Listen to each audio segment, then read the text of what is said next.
Okay, amazing. So yeah, thanks everybody for coming. Today I'm going to be talking about Building Almost, which is my media outlet, and how we're reimagining news for young people with truth, clarity, and purpose. So just a little bit of an introduction about me. I'm Cassie. I am the founder and editor-in-chief of Almost. I am also an independent journalist and audience strategist, and I'll talk a little bit more about my work as we go on. So just to start off, I'd love to open a little bit with about my own journey in journalism. So I first started out as a news reporter, global news reporter and producer at BuzzFeed News in London. So my whole we were a very small team, but our goal was to essentially cover global news stories and global social news stories in the same way that, a lot of media tends to cover American news because we wanted essentially to make, world news to go viral the same way that, American news tends to dominate the cycle. And so we did that in a variety of different formats, as you can see here. Like, for example, we did, Twitter live streams, for example. We did stuff on the ground. We did live streams on the ground as well. There's me at Royal Baby Watch. We also shot, we would go to places and we would, interview people. We'd write breaking news articles. We'd do Vox Pops. We'd write social news articles. We'd, film a mini documentary, for example. And the idea was that, I joined around the time, this was around I want to say like 2016. And this was around the time that Facebook video was really starting to kick off. And so we wanted our team basically, well, all of BuzzFeed wanted to figure out how could we use video for news. And so our team's goal was to essentially stay 6 months ahead of everybody else, and go and experiment and try a bunch of things and figure out what works and then what doesn't work. And then, after 6 months, we would report back to the team, the wider team about, our learnings, and then they would systemize that and adopt that. And so that was sort of the approach that we took for a long time. And then I later on moved on to do that for Instagram. So during the time that Instagram then started also picking up as a platform, someone at BuzzFeed sort of was like, oh, we have this account. It's just the world account, just at world, and nobody's using it. Maybe we should do something with it. Is there somebody who would like to try it out? And I said, yes, me, of course. Like, I love Instagram. And so I basically took over the Instagram account and I started publishing news on Instagram, at a time that, Instagram was really not a platform that people took very seriously, as a place for news. It was sort of, your place to post photos of your brunch or your holiday or like your cute dog, but definitely not a place for news. And so when I first started, I sort of was really focused on just sort of taking news that was published on the website of BuzzFeedNews.com and then, converting that into something for Instagram. But it became really apparent very quickly that, the audience was actually very engaged and I needed more news and the news team was not publishing, fast enough. And so I started experimenting with just publishing news directly on Instagram, instead of sort of like, writing an article, putting it on the website, and then putting it on Instagram. And the result was astounding. The BuzzFeed at World Instagram grew to be the fastest growing news account on Instagram in 2018. And what was really exciting was it was all young people. And so then they really, really showed me that, young people really do want the news. So for example, at first I was just sort of posting a lot of like, cute stories, sort of like softer news stories, about like a cute dog somewhere, for example. But then I started experimenting with sort of leaning into sort of heavier topics, sort of like political topics. And it turned out the audience really wanted that. I would wake up to, hundreds of DMs every day being like, oh, can you cover this story that happened in my hometown? Thank you so much for covering this thing that, I would love everybody else to know about that's happening in Sri Lanka, for example. And so it really showed me that, young people really do care about the news, but it just wasn't sort of being delivered to them in ways that make sense to them. And then after that, I went on to, I moved to Bloomberg, where I was working on Quick Take, which is their, social video offering for younger audiences. And so we were really focused on creating social first content. Well, I wouldn't say it was social first, but social content, around sort of topics that would appeal to Bloomberg's next generation of audiences.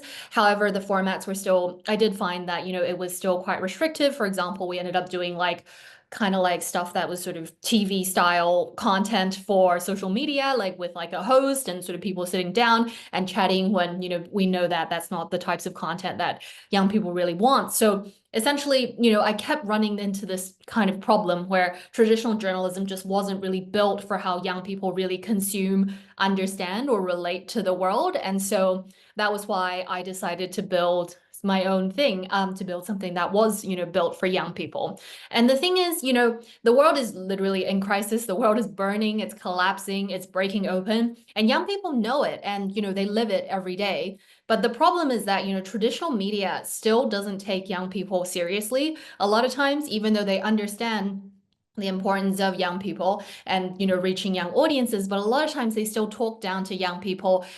They also underestimate them, or they treat them like they're too shallow to care about this. But we've already seen that this is definitely not the case, and there's also obviously a lot of other issues that have led to the erosion of trust in traditional media, in terms of, flattening stories, obsessed with the idea of like neutrality, for example, where we've got some examples here, where they're really worried about, ensuring that they're covering both sides and that it ends up sort of leading to harm, for example, and, sort of avoiding emotion unless it's like very like sensationalist. And also the idea that, most newsrooms aren't really built for clarity, for emotion, or just like youth representation in general. And this is why I decided to build Almost. So I built Almost to essentially change all of that.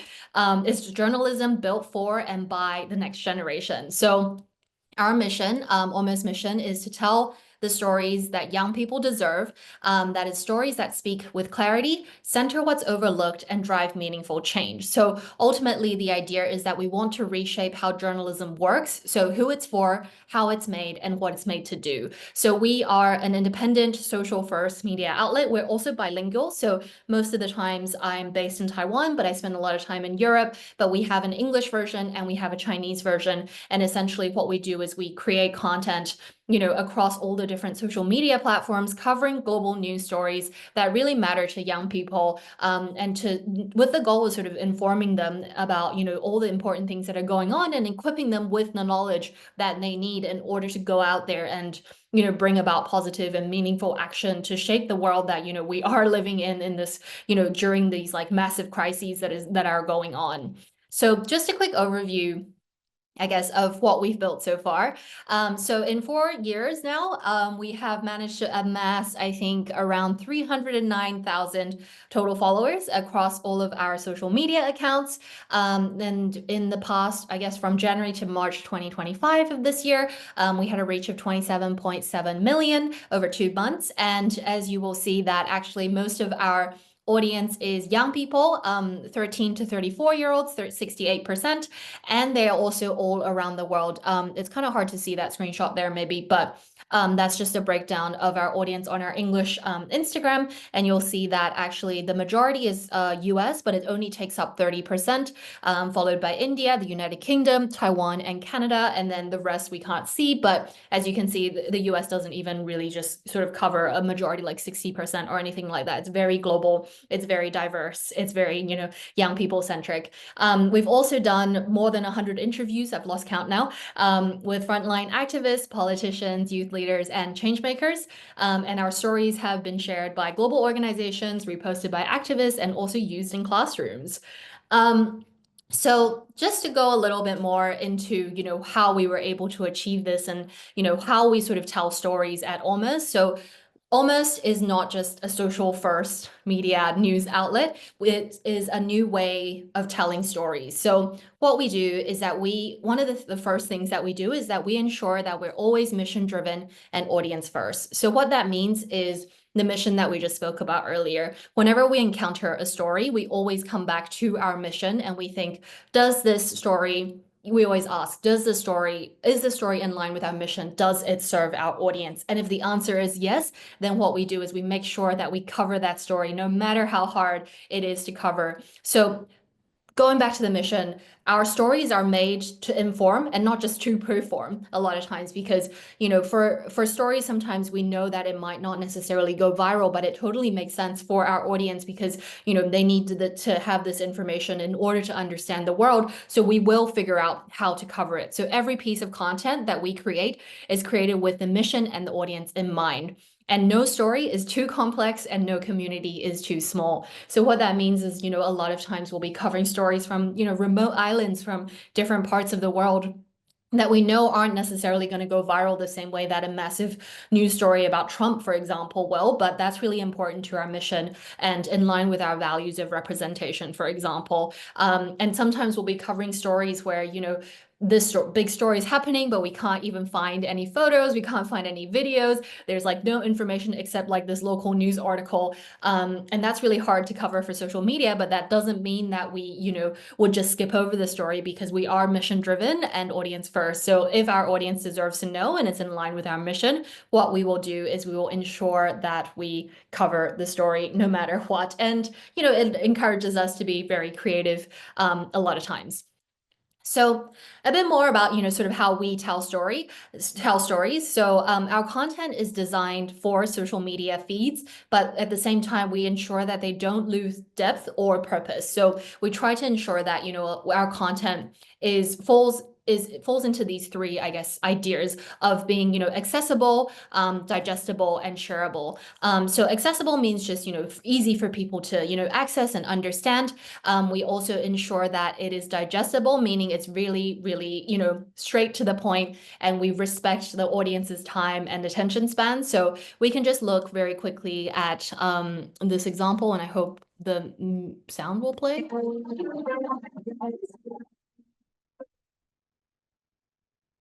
So yeah, that's just an example. So this is like the DR Congo football team protested the silence over the massacre, protested the silence over the massacre in their country before their Africa Cup match. And then we have digestible. So here's an example of, a piece of content that we created with the idea of sort of like talking about news, summarizing the news in a way that is very succinct and to the point, because we understand that, our audiences are, scrolling on the go all the time, switching between many apps, being overwhelmed by all sorts of content. So we want to respect their time and we want to, respect their attention. So we created this piece of content, which is essentially a summary, a roundup of all of the places around the world that flooded, I believe, a few months ago or last year. Some of the places around the world that had flooded this month: Mexico, China, Switzerland, Nepal, Italy, Bangladesh, Japan, Thailand, Honduras, Myanmar, Indonesia, Afghanistan, Turkey, South Korea, Pakistan, the Philippines,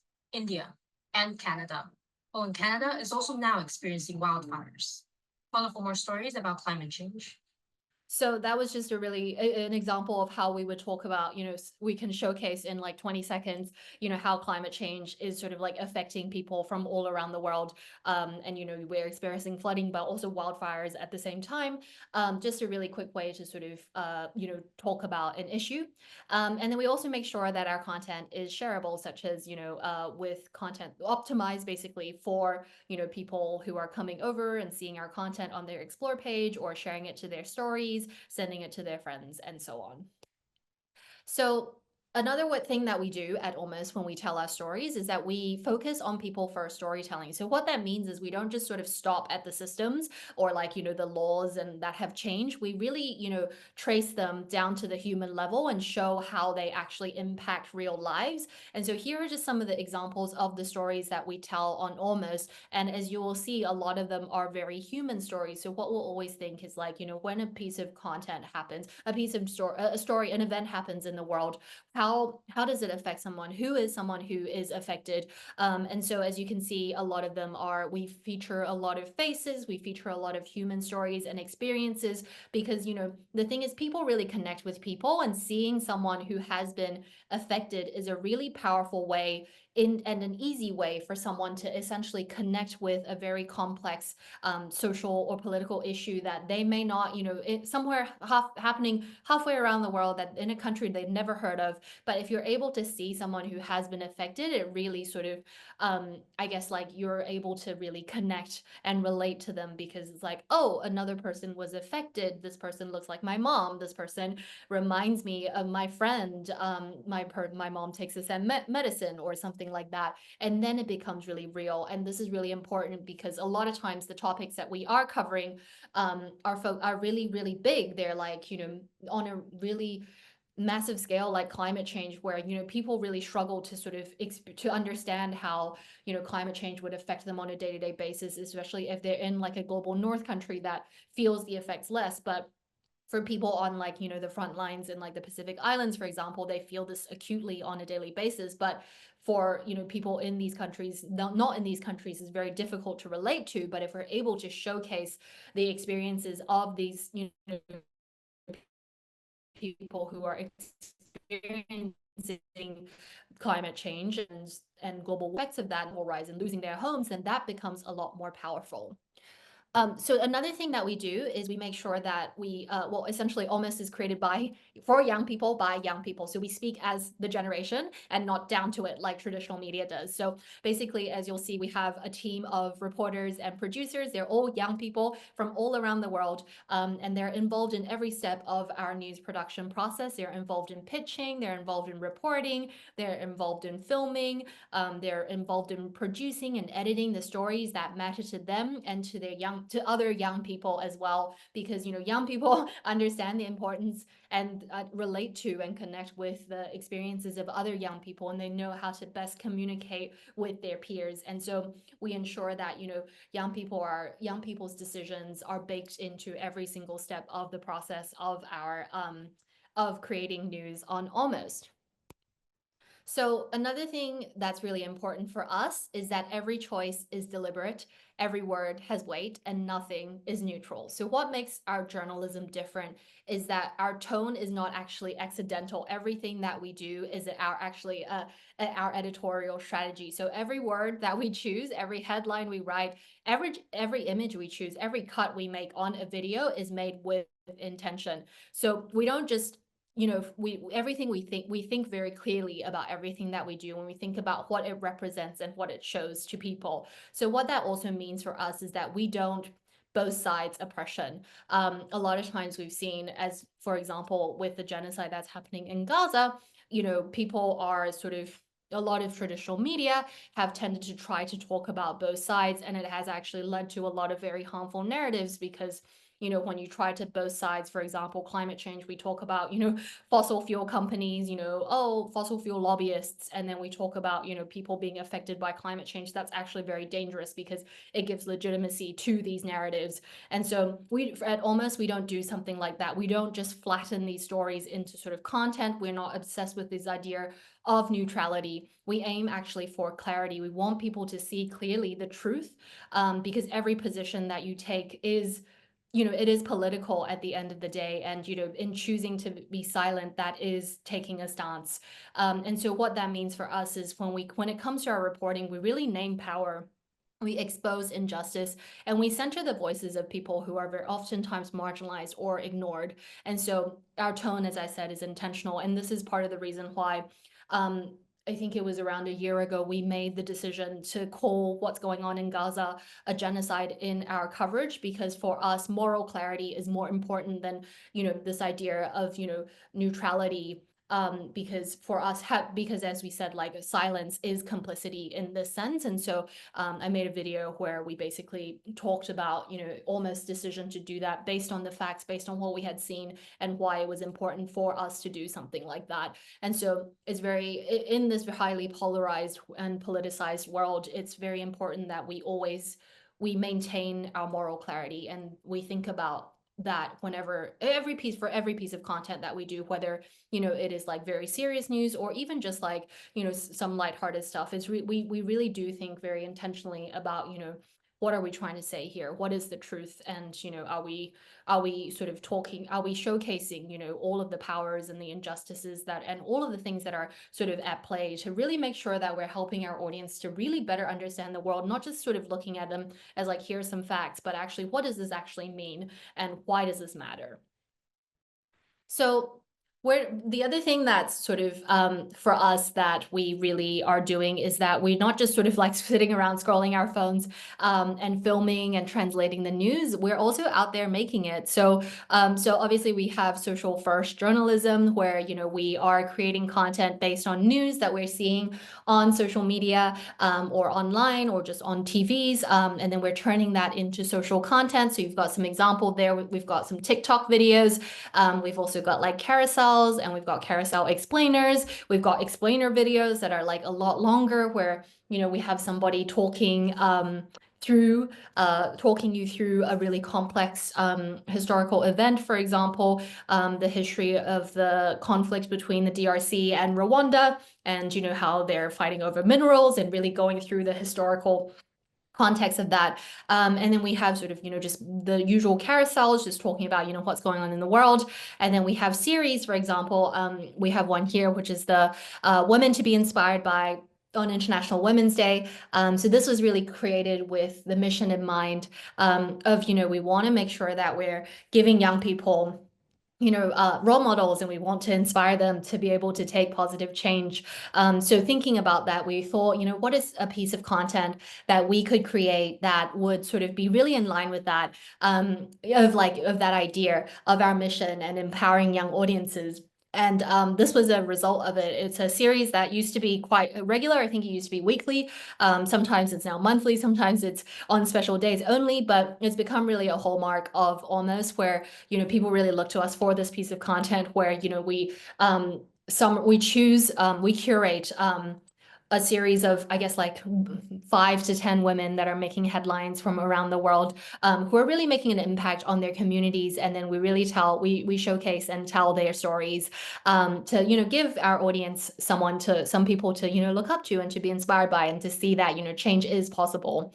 The other thing that we do is that we do actually do on the ground reporting. So we go to places where, stories are unfolding, and we interview people directly, and then we bring these experiences to young people from all around the world, who are usually left out of these spaces, actually. So for example, this includes major human rights conferences, such as the Oslo Freedom Forum, which we did an Instagram takeover for 2 years. Essentially, it's a big human rights conference. RightsCon, for example, the biggest human rights conference in the world, with a focus on digital rights, I would say. Or like World Press Freedom Day last year in Chile, Santiago, Chile. Or even if it's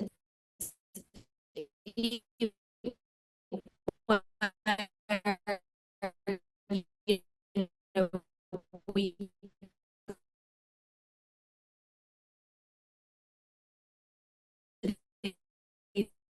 places, we interview opinions, content covering in Taiwan, and just speaking to people and sort of helping to amplify the message, especially in Taiwan, where Gaza, the traditional media doesn't really cover news about Gaza that often. So it was really important for us to like go there, and to actually speak with the communities, and to be able to, the people who are out there, to attend and to really give them a platform that they really deserve.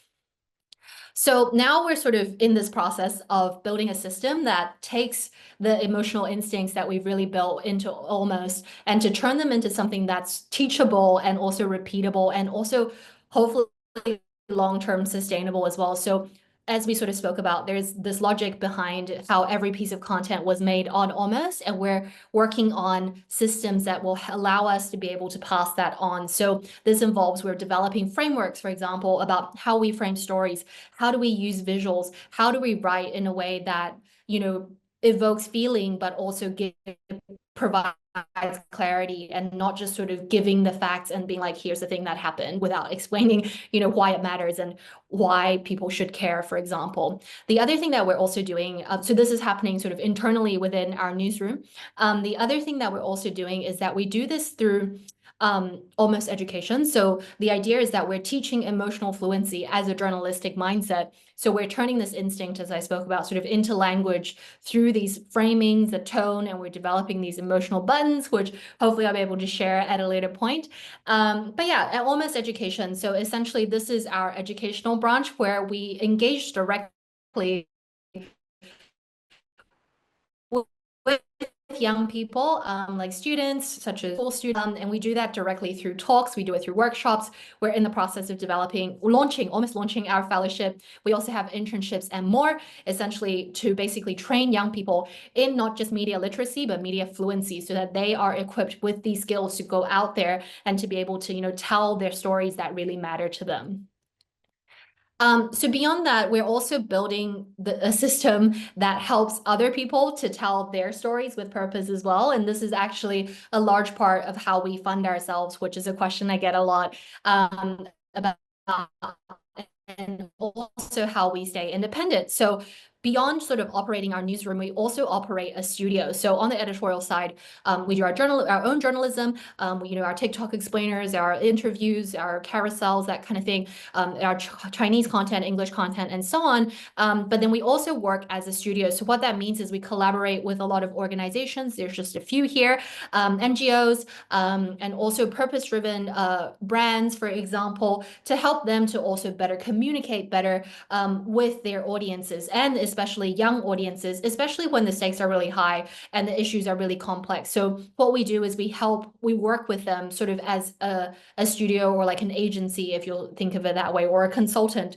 in a sense, to essentially help them with creating content, social media content, and social media strategies, essentially to break down these complex topics and these issues that they're working on. For example, digital rights violations or spyware targeting, journalists. How do we talk about that? How do Amnesty has a 100-page report about, their in-depth investigation, but obviously nobody's going to read that. So how do we sort of figure out a way to break these topics down into something that is, in line with sort of what we talk about, accessible, digestible, and also shareable, so that, young people and also just people all around the world understand, what's going on. They understand why it's important.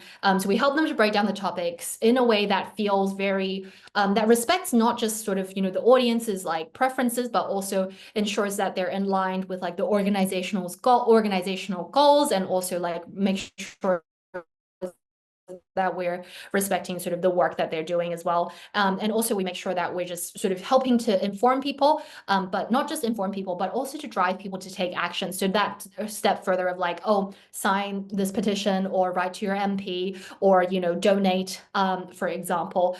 So this model has been really helpful for us because it allows us to have financial independence, but we don't have to sell out to like, big tech or something like that, or to more questionable corporations in order to, continue to be able to run our newsroom. But also it helps us to really sort of come into really see really closely and work very closely with a lot of the movements and the activists and the causes that, we really believe in and we are covering on Almost as well.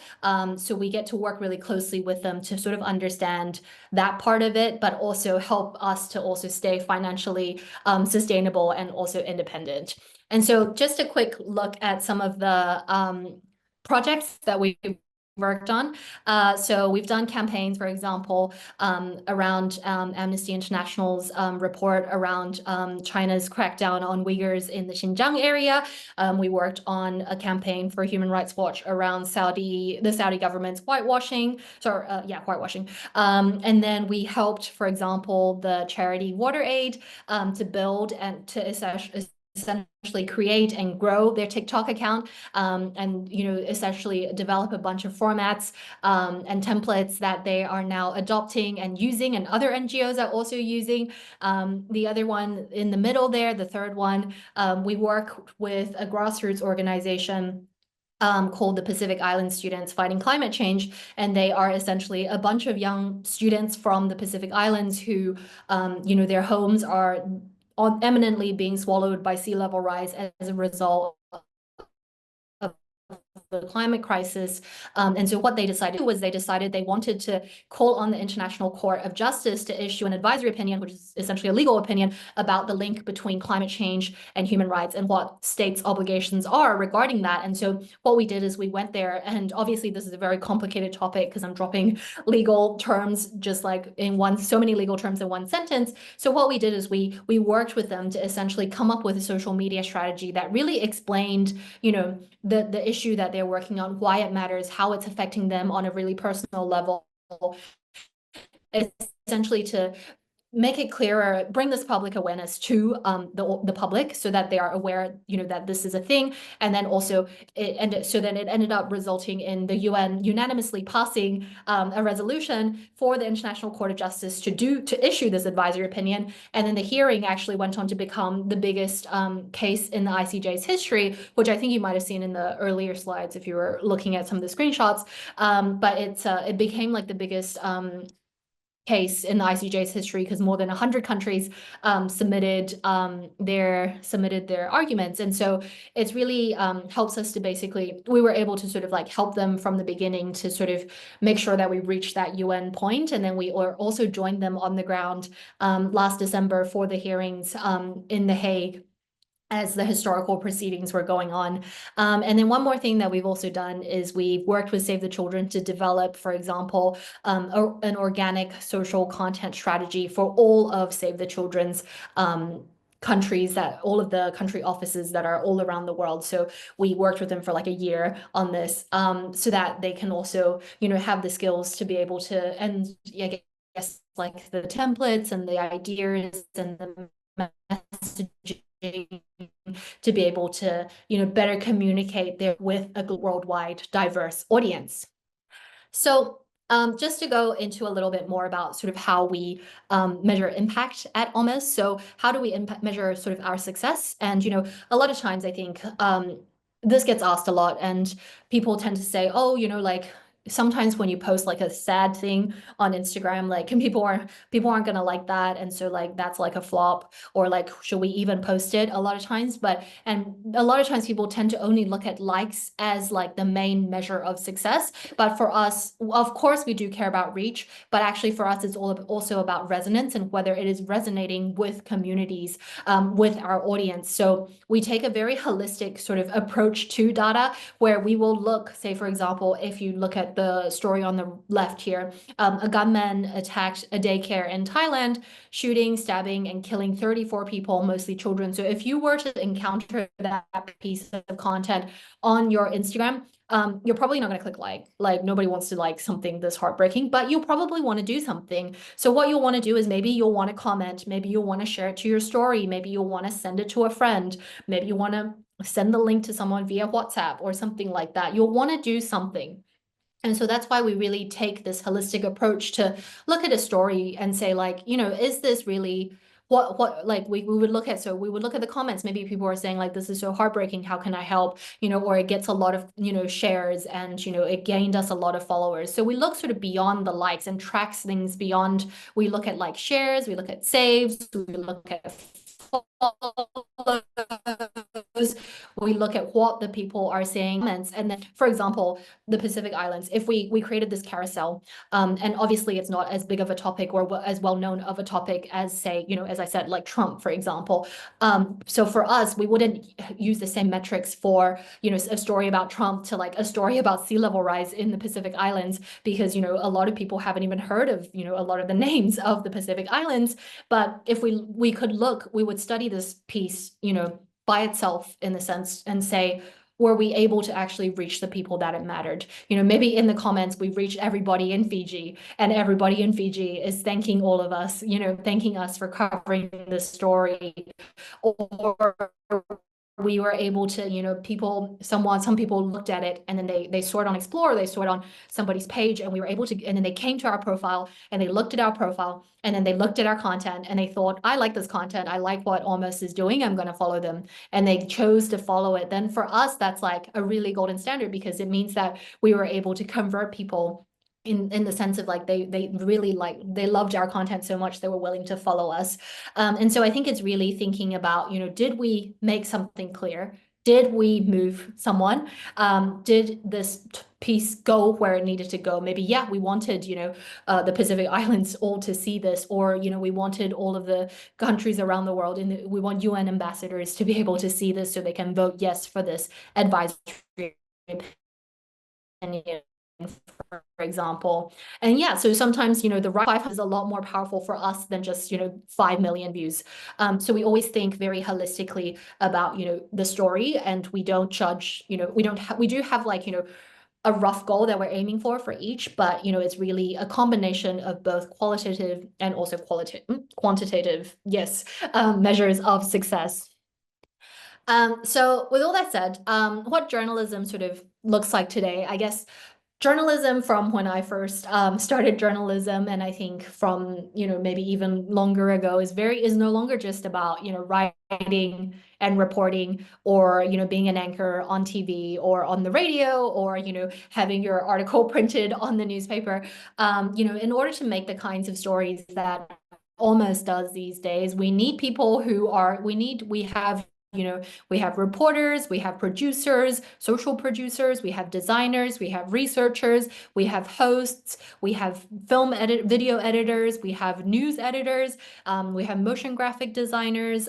We don't have one yet, but we hope we will be able to. We have creative directors, we have audience strategists, we have social media editors. So essentially in this, in the new, I guess, like media environment, to make these types of stories, we need people who can do all these things, who can direct, who can edit, who can write for TikTok, produce interviews, understand memes even, and to also work in systems, to actually build these systems that allow us to run our newsroom, for example. And these are actually all really critical skills, even if, when you're looking at job descriptions out there, they might not necessarily show up, but these are actually all really critical skills in the future of media.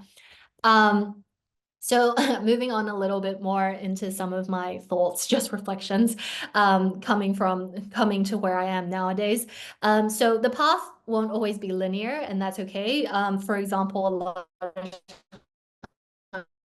times, you know, I think when I was first trying to enter imperfect for or like, I can't take anything else that is not what I like in journalism, for example. But actually what ended up happening was I ended up taking a bunch of jobs in other, maybe journalism or media adjacent jobs, or even not related to media. And a lot of times one of the biggest steps that I had to do was I had to take a step back in order to move forward. So when I first moved to the UK, I wanted to work at BuzzFeed News because that was my favorite place. I loved BuzzFeed and I really wanted to work there, but the only opening that they had was for an intern. But at that point, I'd already had a lot of experience. I'd worked for 2 years in radio as a news anchor, and I'd also freelanced as like an editor of an online magazine. So by that point, an internship was definitely like a step back in my career, but I just really wanted to work there, and I wanted to, get my start in media in the UK. So I decided I would do this. So I took this internship at BuzzFeed. I took the step back,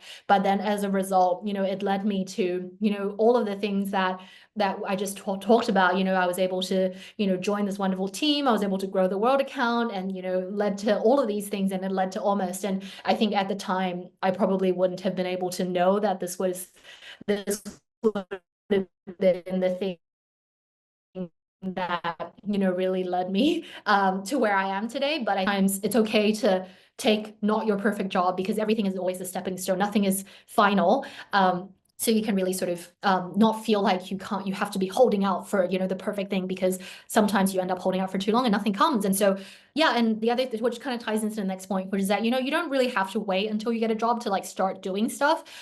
You can just, I wish people had told me this, like, you can just start posting, you can start creating your own content. And this matters even more nowadays where, organizations, like media companies, for example, even organizations really want to see that, people are relevant on social media, or they understand social media at least, or have these skills. And so you don't need to wait until you get a job to like, publish that post. You don't need to wait for your freelance, your pitch for an article to be, approved by someone. This is like the power of like, social media nowadays as well, like Substack. You can just self-publish. You can like create your own social media account. Like you can just put yourself out there. And a lot of times I think it's also tied to the next point, which is that, a lot of times it's really hard to get over that idea of like starting, because when you a lot of times, at least for me, I was really like a perfectionist and I wanted everything to be perfect before I started almost. But the more that I wanted it to be perfect, the more I realized I was just sort of wasting time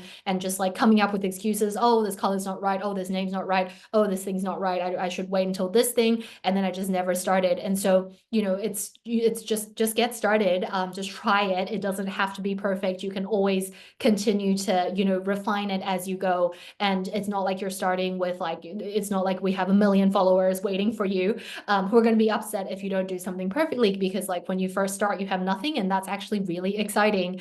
Um, and the other thing that I also learned is that, your passion is actually more important than your CV. So one of the reasons I got hired at BuzzFeed was because actually I was just posting a lot online. So BuzzFeed had like BuzzFeed community. I think it still does, but basically anybody can go and like create posts on there. And because I wanted to work there, I was just constantly like creating like BuzzFeed style articles on community, and sometimes going viral on BuzzFeed community. And so my editor later told me that, he had hired me because he had looked at my community page and he was like, oh, she's really passionate about this. She actually really enjoys this, and she's doing it for fun, not for the job, because the job had actually asked for, I think you needed to like submit 3 articles on community, but I had like, I don't know, like 20 or something. And he said, I didn't actually really look at your CV. I just saw that you were really passionate, about this and you enjoyed this. So I decided that, I should like interview you. And yeah, like social media, the nice thing about social media is that, it is a playground. Nothing is like super serious. You can post something, you can flop, but it'll be fine. You can just move on and new ideas. If you have an idea for like a video, just try it and post it. You never know if you might go viral. And nowadays it's very easy to do that, especially with the ways that, TikTok's algorithm is, where, you don't need a big following to go viral these days. You just need to make something cool. You just need to make something meaningful. And then, the content, as long as the story is good, then, anybody has a chance to go viral. So yeah, where can you start? You don't have to start your own outlet like me, but I think you do have to care. I think that really is what gives people an edge nowadays. A lot of times, like I just said, we should just try it. Like if you have something in mind, you've been thinking about starting a newsletter, you've been thinking about starting a food account, I don't know, anything, post that video that you just created, start the thing. It doesn't have to be perfect. The other thing that you can also do is just sort of reach out to people, because if you feel like, oh, this, like I really like the work of this journalist, for example, I really like the work of this organization, they don't have any jobs right now, but it doesn't hurt at all to just ask for a chat, like an informal one. You could just email them, you could DM them on social media, and you will be surprised at who says yes. This is also learned from experience. When I was sort of thinking about switching jobs, I just reached out to a bunch of people, and then a bunch of people were really willing to help out. And also to just sort of start sharing your work, don't wait until you're discovered. If it's, talk about what you're doing, share it with other people, and, be your own advocate, because a lot of times other people won't necessarily do it for you. And then, yeah, tying back to the idea of, having to care, I think, especially let ourselves care, because empathy is really not a weakness in this stage. We really need as much empathy as we can have in order to help everybody connect better with each other, in order to communicate with each other, in order for us to make the news actually feel like something. It's really a skill now. So if something does matter to you, then think about how you can make it matter to others as well. And then the final thing that I will just say is that, use your voice with purpose. And I mean that not in like a cringy way, but like to really think about, don't just post something for the sake of performance, because nowadays, everybody's out there posting their reels, everybody's out there posting their carousels, everyone is a content creator these days, which is not a bad thing. But, you want to really think about, why am I doing this? Why does it matter? And who am I creating it for? Instead of just posting for the sake of posting, it's really thinking about, your purpose and your intention. So, I would say that like, all in all, I would hope that, my advice would be to learn to make things that sort of like feel like something that really help people to understand, and just like really sort of lean into that idea of like, caring, because I think we weren't taught, media and society doesn't really teach us that, caring is like a positive thing. But as we've sort of seen, it's really crucial in how we sort of are able to move the world, and to touch people and connect with people, to move towards a better place. And that is it. Any questions while I stop sharing my screen, if I can manage. Stop share.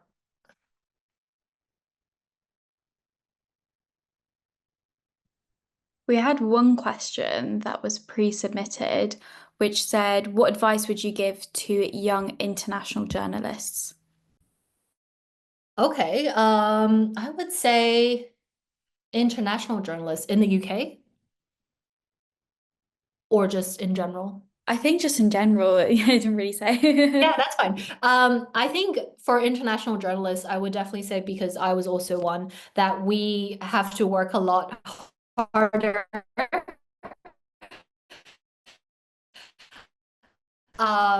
probably 2 to 3 times harder, in order. The system wasn't made for us. Western media is the way that Western media is, so it's harder to cut through. So what that means is that you will have to work harder, and you will have to shout about yourself a bit louder. But at the same time, so like I spoke about earlier, sort of like advocating for yourself, putting yourself out there, but then also at the same time, really just sort of like leaning on building a network, because a lot of times it is very difficult to do this thing on your own. You do have to be your own advocate, but you also don't have to always be the only one doing that. So if you have a powerful network, if you'll find people out there. It's just a matter of finding those people who are also, who believe and see what you see and see the work that you do and why it's important, and then knowing who your allies are, and then they will be able to help you to basically share share the work that you're doing as well, and to connect you with others. Because in order for you to basically become someone who can, to reach a stage where people are recognizing the work that you do, there are more barriers in the way. But that's not to say that, we can't get there. There are a lot of people out there who are facing the same issues, or a lot of people who have overcome these issues and are really willing to help. And so I think it's a matter of recognizing that, and then just not being afraid to sort of ask for help, and also not being afraid to speak up, because I think a lot of times we silence ourselves, thinking that, oh, people probably won't care. And, it will be horrible at times, because you'll post something and nobody will look at it and it won't go viral. But it's really a matter of, I guess, persistence and determination. And as long as you're able to continue to push for that in a really, I guess, like, you just need to be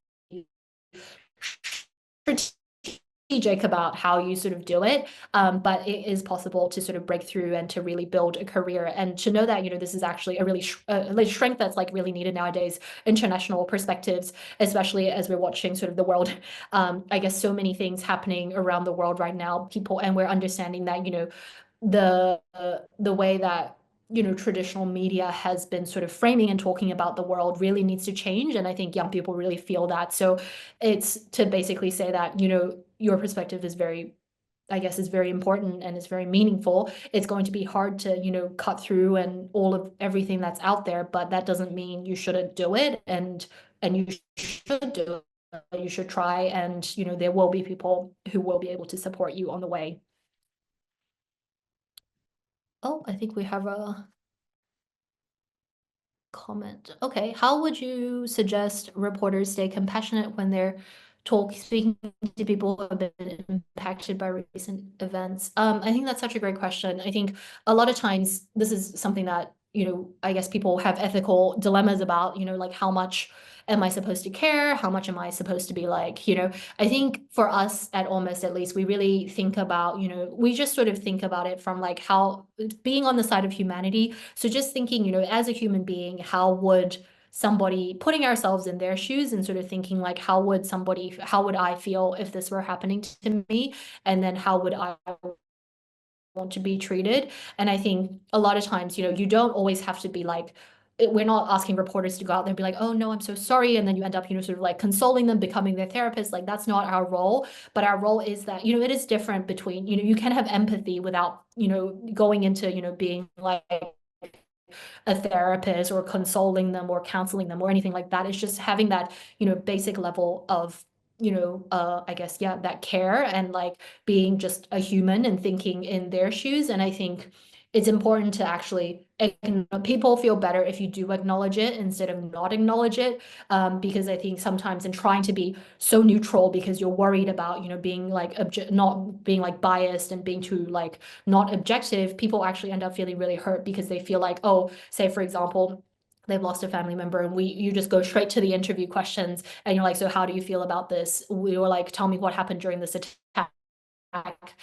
Obviously they're going to feel like they haven't even been acknowledged on a basic level. And I think even just something really small like, oh, I'm sorry to hear about, what has happened. I can't imagine what's going on, like what is, going through your mind right now. And I really appreciate, you speaking to me about this. Like it could be something as basic as that, and just having that basic level of empathy I think is really important. But I do think, as I said, it's better to just like even just like people need that acknowledgement, that basic level of like human connection in order to really open up, to be able to really share with you their story instead of it just being treated like, okay, now tell us, we're just like objectifying your pain and now we're going to just like put it out there.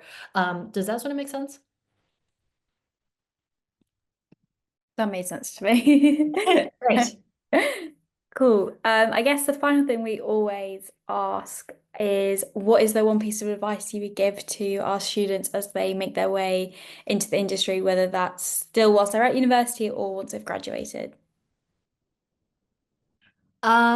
I think, yeah, it's just my advice is always just try it, because a lot of times you have an idea and you're like, I don't know if I should do it, and then but sometimes you should just try it because you'll never know if it's going to work or not. And sometimes if you don't do it, you might end up regretting it for the rest of your life. And sometimes, a lot of times actually, the content that has done really well for us on Almost, for example, is just a wild idea that somebody had out of nowhere. They said, what if we just did it like this instead? And then we said, okay, sure, why not? Let's see what happens. But then you can also, that's not to say that like you should just keep doing like wild things, but you can always you can always look at the data. So like you can develop, actually gives you the real-time signals of, you can see when if somebody liked it, you can see, maybe you develop a theory and say, okay, I'm going to do this video like this and it's going to get 100 views. But then it ends up getting like 1 view. Then you can think, I wonder why that happened. Was it because I did my thumbnail this way? Should I have opened differently? Then you come up with more theories and then you can test it out again. And then you can look at the data again. And maybe this time it does like 1 million views and you can think, oh, I wonder what I did differently this time. How can I replicate that? And then you keep trying. And then that's how you sort of figure out what works and what doesn't work. And actually that's how sort of innovation happens, because you come up with an idea, you test it out, and then you figure out, what it is, and then you can replicate it. And then it becomes a new format. It becomes a new series. It becomes a completely new thing that didn't exist in the world. So my advice is just to try it, because if you don't, you'll never know what's going to happen. Amazing. Well, thank you so much for giving up your time and speaking to everyone this evening. This has been so insightful and really thorough. And we will make sure to share around afterwards as well, where you can find Kassy and also all of Almost's social media links as well. But have a lovely evening, everyone, and we shall see you all soon. Thank you.